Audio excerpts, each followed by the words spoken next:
So a par by Mickelson at 18 can win it. A bogey, we've got a playoff. Our motto at the U.S. Open in terms of rules officials is to be conspicuously inconspicuous. And when he hit that shot, the camera guy got me in the picture. And that was clearly not intended. When he would come into the compound, and the first thing you saw was this big smile. If you had your back turned and you heard the laugh, you knew exactly who it was coming from, and you turned around and there was that smile from Lee. Lee's laugh is infectious, so it's always fun to be in Lee's company. He brings just sort of an intrinsic joy to life, and he conveys that to others as well. He'll laugh at others with that tone, but he'll also laugh at himself, which I've always loved. You smile when you think about Lee because he's just a good person and he's a gentleman.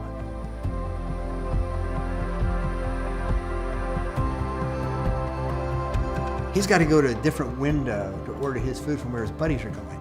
And he's going to a high school and he can't play on the golf team because they won't let a black kid on the golf course. So he goes to track and field, and then he plays later in college. So he just had the stubbornness and the wherewithal. I'm going to fight this, I'm going to do it. I love golf.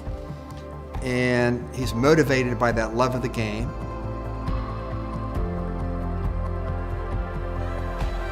They obviously had company golf and outings and tournaments and company events he did well at. So I'm sure it became established, hey, this guy Coble's a pretty good stick. Being a good player is great, that's cool. He won some events, he competed. But I think he wanted more than that from the game. And I think that's really the essence of Lee. Good afternoon. How are you? What school are you from?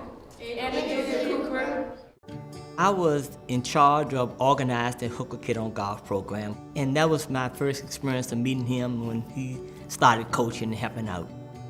I always remember him as the coach with the voice. I would always know where he was, and his players, they always seemed really fierce. Like he instilled this confidence in them. He would just make you feel like just you could do anything.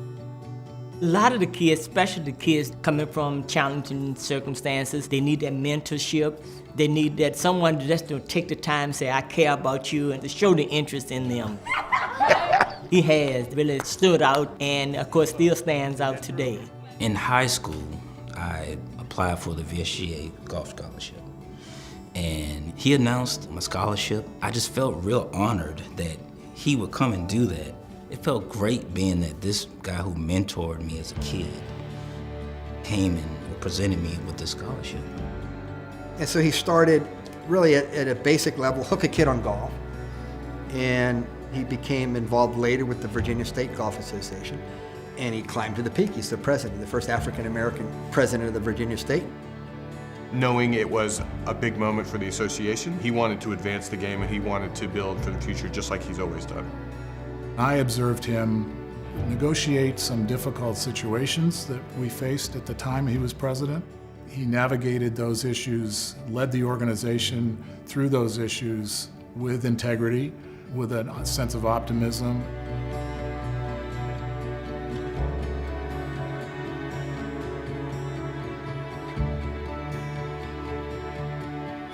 Hey, how you doing? Good to see you. Doing good. You ready to practice? Yeah, I'm ready to You practice. good? Hello, Boone. Good to see you. Good to see you too. All right, you ready? Yes, sir.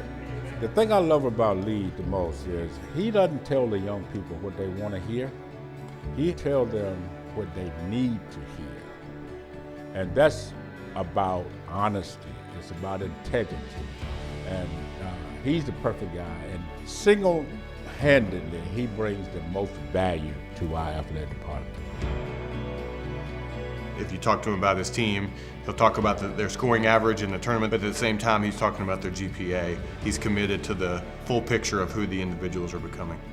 And he runs our academic program.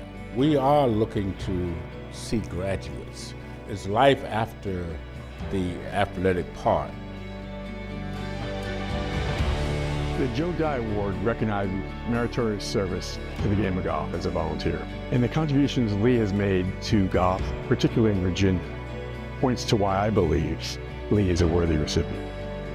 He was always grateful to be where he is in life, both the golf part of his life, the career that he had, his family. I'll always remember how many times he said thank you to me, which is not what he should be doing. I should be saying thank you to him. He's given freely and generously of his time over many decades to golfers of all stripes and to the game of golf and to the institutions that support golf. He works really hard. He promotes the game. He's a volunteer. Award or no award, Lee's going to keep doing the same thing. I think of Joe Dye as a person of impeccable integrity, a background in the game that was beyond reproach. And I think Lee is very deserving in that regard. Years ago, I actually met Mr. Dye, and he was just a joy. Professional, a gentleman, always a smile. And I think Mr. Dye would be incredibly proud that Lee Coble is this year's recipient.